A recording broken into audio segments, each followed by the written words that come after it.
This next chapter is called Threw Up My Hands. Because it's past tense. I threw up my hands. Okay. Nashville went through a lot of country music, and Nashville and even pop music went through a lot of changes over the years. I was facing the age thing. I faced the age thing when I was in my 20s. And it is like that still.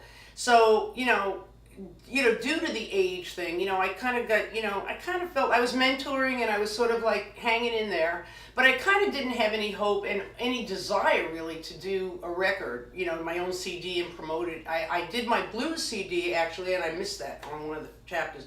I had done a blues CD in between an independent project, and I used that, and it was great. It was a great record.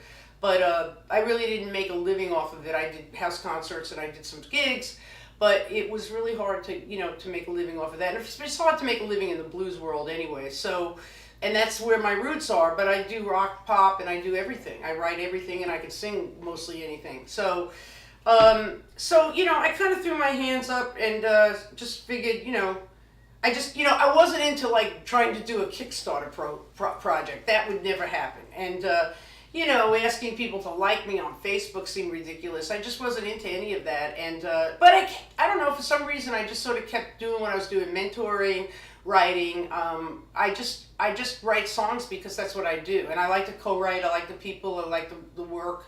So I just kept keeping on, and it was just kind of in an interesting space. I kind of just was, accepting of this situation that, I went through this whole long journey, and I was still not really making any money and struggling to pay the bills, and that's the way it was, and I just sort of just accepted that, and I would just was happy anyway. I really was kind of like fulfilled in what I was doing, and I hated the money problems, but everybody hates that, and everybody seems to have them more and more these days.